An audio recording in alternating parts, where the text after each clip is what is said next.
Hello and welcome to Wisdom Trek. This is Guthrie Chamberlain and I'm your guide to wisdom and creating a living legacy. Thank you for joining us for our 7-day-a-week 7 Minutes of Wisdom podcast. This is day 199 of our trek, and for this week we will stay in camp digging up nuggets of wisdom as we continue our exploration into the book of Proverbs chapter 6. Yesterday we explored verses 12 through 19, and today we will dig into verses 20 through 29. If you do miss any of the days of the Wisdom Trek episodes, please go to wisdom-trek.com and listen to them and to read our daily journal. We are recording our podcast in our studios at Home 2 in Charlotte, North Carolina. I know that Christmas is getting close when I make my world-famous caramel corn. Well, at least it's famous in my little world. Yesterday I made 12 batches total, and some of the batches included pecans, almonds, or walnuts. We give most of it away to siblings and neighbors, but we do keep some of the delicious mouth-watering treat for ourselves. I will include a picture in today's journal of a couple of the huge walnut bowls that we place the finished product. It is great to have traditions in our lives, which is part of our living legacy. I know that our grown kids will be looking forward to some fresh batches of caramel corn when we celebrate Christmas with them on January 9th, and they won't be disappointed. As we remain in camp for this week on our study of Proverbs chapter 6, it reminds me of the several years where Paula and I took our kids, and usually many of their friends and sometimes even church youth groups, to a week of primitive camping in the hills of Pennsylvania called Creation Fest. We have some real fond memories of our times there. It is my hope that you and I are forming those fond memories and friendships as we share each day together on our Wisdom Trek. So let's get started for today and dig for some more nuggets of wisdom as we explore Proverbs chapter 6, verses 20 through 29. As a reminder, this chapter in Proverbs is referred to Lessons for Daily Life, and that it is. First, I'll read the entire passage, and then we'll break it down into small segments as we dive deeper into our explorations. So starting in verse 20, "My son, obey your father's command, and don't neglect your mother's instructions. Keep their words always on your heart. Tie them around your neck. When you walk, their counsel will lead you. When you sleep, they will protect you. When you wake up, they will advise you.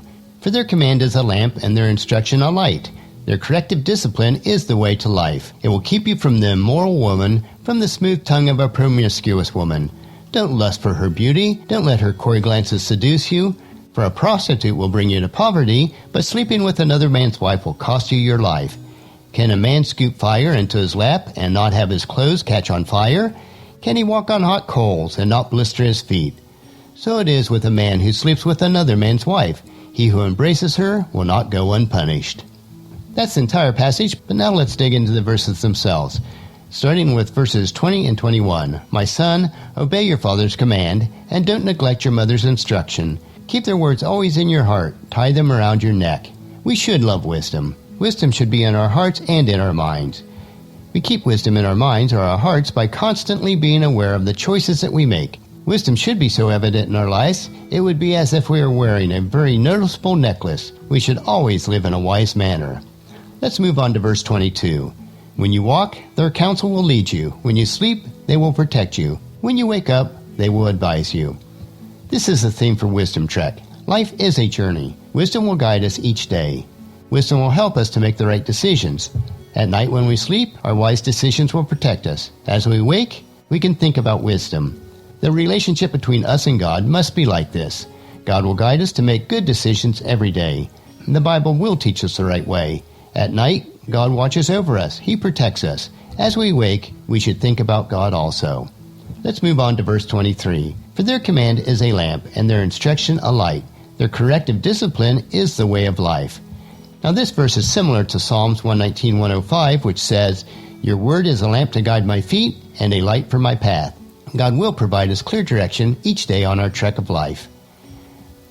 Now on to verse 24 and 25. "It will keep you from the immoral woman, from the smooth tongue of the promiscuous woman. Don't lust for her beauty. Don't let her coy glances seduce you." Now Solomon is writing about sex in these verses, but it can also be applied to other evil actions. It seems like sex drives so much of our society today, but it's been like that in every age since creation. It actually stems back to the Garden of Eden, where Adam and Eve desired the forbidden fruit more than they desired to obey God. Sometimes an idea about an evil action does attract us, or some other compulsion we may have. Sometimes we do want to do evil things. It is that forbidden fruit that God warned Adam and Eve about. But we should refuse to do evil things. Solomon has taught a similar lesson to this before in both Proverbs chapter 2 and 5, and who will also explain the same lesson in Proverbs 7. He repeats this lesson because it is so important. Sex is so prevalent in every culture and society. As Solomon writes in Ecclesiastes chapter 1 verse 9, history merely repeats itself. It has all been done before. Nothing under the sun is truly new. In Proverbs 6 verses 25 through 29, Solomon does explain about punishment. A husband may punish another man if he sleeps with his wife. In the same way, our evil behavior leads to punishment. God will always punish our evil behavior, either directly or through the consequences that we may suffer because of our unwise choices. There are punishments in this world, for example, either a physical prison or the prisons of addiction that we find ourselves trapped in because of our choices. The Bible does teach us about heaven and hell after we die. Everyone has done evil, so everyone must turn to God. We all must trust God because only God can forgive us. When Jesus died, he suffered our eternal punishment in our place. Now let's move on to verse 26. For a prostitute will bring you to poverty, but sleeping with another man's wife will cost you your life.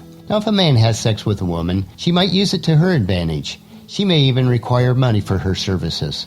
Spending money for sex will bring a person to poverty because it can easily become an addiction. She might also put him in danger of diseases. If you have an affair with a married woman, it could cause such anger from the offended spouse that even if physical death does not occur, spiritual death could easily occur within you. An analogy follows in these last few verses in this segment, which are verses 27 through 29. Can a man scoop a flame into his lap and not have his clothes catch on fire? Can a man walk on hot coals and not blister his feet? So it is with a man who sleeps with another man's wife. He who embraces her will not go unpunished. Now we all know that fire is dangerous. It can burn you. You must use fire carefully. Sex can also be dangerous when it is outside of marriage. You should only have sex with your husband or wife and only within the confines of marriage. Otherwise, it is dangerous. So be careful. Our evil actions are dangerous, so escape from those evil things. In any areas of your life, don't partake in the forbidden fruit, which is anything in our lives that is contrary to God's precepts in His Word. We must trust in God. Today, as we dug up more important wisdom nuggets, let's learn to obey God's command and resist that forbidden fruit and the sin that encroaches on our daily trek of life. That is the only way that we'll find true peace and joy in our lives. Let's ponder the wisdom in this passage and also encourage your family and friends to join us and then come along with us tomorrow for another day of Wisdom Trek, Creating a Legacy, as we continue to dig from those nuggets of wisdom in Proverbs chapter 6 starting in verse 30. That will finish our podcast for today. Remember to listen to your daily dose of wisdom each day at wisdom-trek.com or subscribe at iTunes, Google Play, Stitcher, SoundCloud, Spreaker, or YouTube. And please share Wisdom Trek with your family and friends through email, Facebook, Twitter, or in person, and invite them to come along with us each day. The journal for today's trek can be found at wisdom-trek.com. Thank you so much for allowing me to be your guide, your mentor, but most importantly, you are my friend, as I serve you through the Wisdom Trek podcast and journal each day. As we take this trek together, let us always live abundantly, love unconditionally, listen intentionally, learn continuously, lend to others generously, lead with integrity, and leave a living legacy each day. This is Guthrie Chamberlain reminding you to keep moving forward, enjoy your journey, and then create a great day every day. See you tomorrow.